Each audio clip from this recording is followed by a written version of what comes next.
This video is on Charles Law. He was a French scientist back in around 1787 and discovered how volume of a gas is related to temperature. I'm going to repeat this in a thought experiment. We're going to take a piston and we're going to put a gas in here. And there's our gas.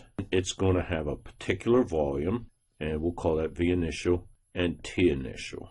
And what we do is we heat it. And this should be obvious to you. I hope you understand when we heat this, we're going to get this result. The volume's going to increase. Everybody knows that when you heat stuff, it increases. There's only one or two substances that's not true. Ice at freezing point is one of them. If we heat this, the volume increases, and we have V final and T final. Now, what he discovered was the temperature final and the temperature initial, all temperatures must be in Kelvin. The volume can be any units, okay?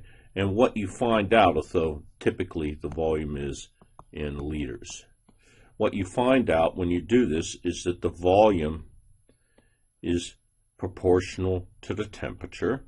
If we increase the temperature, we increase the volume.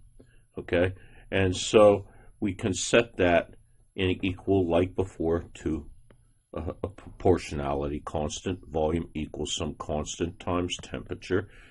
We can lay V initial, T initial, and we have V final equal the same constant times T final. What you find is you can combine these. You get V initial divided by T initial equal V final divided by T final. Straightforward algebra.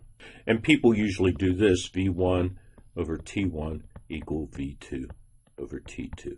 This is Charles' law, and all you got to do is do the problems. You'll be given 3 of the variables, and you have to calculate a 4. You recognize these because typically they only have these variables in them. Okay, so let's look at a problem. So here's my problem. 2 liters of oxygen gas is heated from 25 degrees Celsius to 100 degrees Celsius. What is the final volume? We go V1 equal 2.00 liters, T2 equal 25 degrees Celsius. And here's where people screw up. You have to convert this to Kelvin, which implies that 25 plus 273.15, which is 298.15 Kelvin. And T2, that was T1, sorry. T2 is equal to 100 degrees Celsius, and so doing the same math, that gives us 373.15 Kelvin. And once you do that, the problem's simple. I take and I go V1 over T1 equal V2 over T2. Rearrange the equation. I get V1 times T2 over T1 equal V2. And now all I got to do is plug my numbers in. So V2 is equal to V1, which is 2 liters. V2 equal 2 liters.